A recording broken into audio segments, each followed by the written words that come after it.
Hi friends, welcome to మన ఇంటి రుచులు. పిల్లలు, పెద్దలు అందరూ ఇష్టంగా తినే స్నాక్ ఐటమ్ అండి. మనం టీ టైమ్‌లో కానీ, లేదు పిల్లలకి స్నాక్స్‌గా పెట్టాలనుకున్నా కూడా ఈ స్నాక్స్ చేసి పెట్టండి. చాలా టేస్టీగా ఉంటాయన్నమాట. ఎలా ప్రిపేర్ చేయాలో చూద్దాం రండి. ఒక మిక్సీ గిన్నెలోకి 3 టేబుల్ స్పూన్ల సగ్గుబియ్యం తీసుకొని ఫైన్ పౌడర్ లాగా మిక్సీ పట్టుకోవాలన్నమాట. అదే మిక్సీ గిన్నెలోకి మనం 1 కప్ బొంబాయి రవ్వ అనమాట. ఒక 250 గ్రామ్స్ బొంబాయి రవ్వ తీసుకొని ఫైన్ పౌడర్ లాగా మిక్సీ పట్టుకోవాలన్నమాట. ఇదే పిండిలోకి మనకి రుచికి సరిపడా సాల్ట్ వేసుకొని ఒకసారి బాగా కలుపుకోవాలన్నమాట. ఇలా కలిపిన తర్వాత మనము ఒక 2 టేబుల్ స్పూన్ల నెయ్యిని తీసుకోవాలి. లేదు బటర్ కానీ వేడి చేసి ఆయిల్ కూడా తీసుకోవచ్చనమాట. ఇలా నెయ్యినంతా పిండికి ఇలా రఫ్ చేస్తూ పట్టించండి. ఇలా మనం ముద్ద చేస్తే ముద్దలాగా రావాలనమాట. మీకిలా రాలేదు అనుకుంటే ఇంకొంచెం నెయ్యిని యాడ్ చేసుకోండి, ఆయిల్ కానీ అలా. ఇలా రెడీ చేసుకొని పక్కన పెట్టి ఒక మిక్సీ గిన్నె తీసుకొని ఒక 3 పచ్చిమిర్చి, చిన్న అల్లం ముక్క, జీలకర్ర, కొద్దిగా కరివేపాకేసి కోర్స్‌గా గ్రైండ్ చేసుకోండి. ఈ పచ్చిమిర్చి పేస్ట్‌నొచ్చేసి మనం పిండిలోకి వేసుకోవాలనమాట.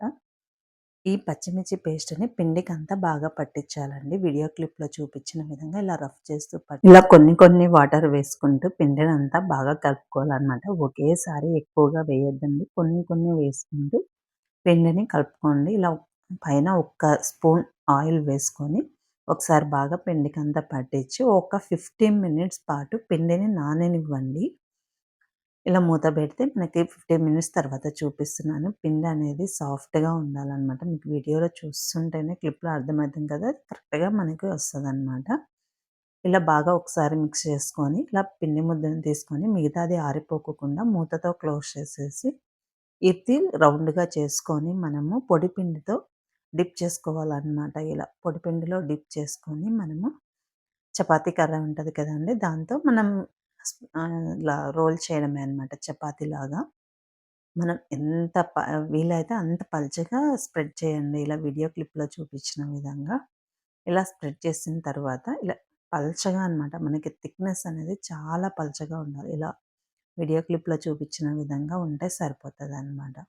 ఇలా ఒకసారి టర్న్ చేసుకొని పొడిపిండి అంతా ఒకసారి పైన ఇలా పొడిపిండి చల్లుకొని స్ప్రెడ్ చేసుకోండి. ఇలా చేయడం వల్ల ఏమైతుందంటే మనం పీసెస్‌గా కట్ చేసినప్పుడు ఒకదానికొకటి అతుక్కోకుండా ఈజీగా వచ్చేస్తాయన్నమాట. సెకండ్ వైపు కూడా టర్న్ చేసేసి మనము ఇలా పొడిపిండి చల్లుకొని ఒకసారి ఇలా స్ప్రెడ్ చేసేసేయండి.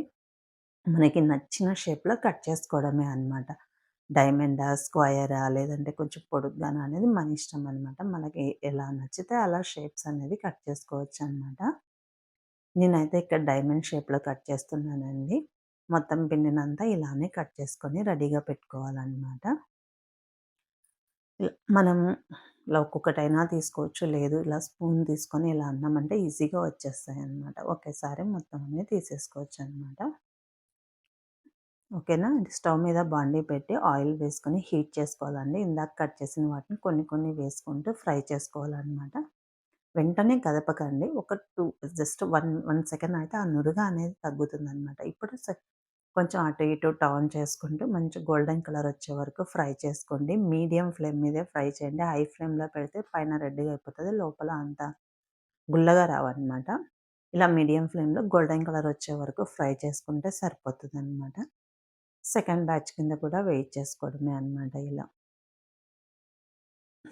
అసలు టేస్ట్ అయితే చాలా బావుంటాయండి. క్రిస్పీగా, గుల్లగా తిన్న కొద్దీ తినాలనిపిస్తదనమాట. అంత టేస్టీగా ఉంటాయి. ఈ వీడియో మీకు నచ్చినట్లయితే లైక్ చేయండి. Thanks for watching.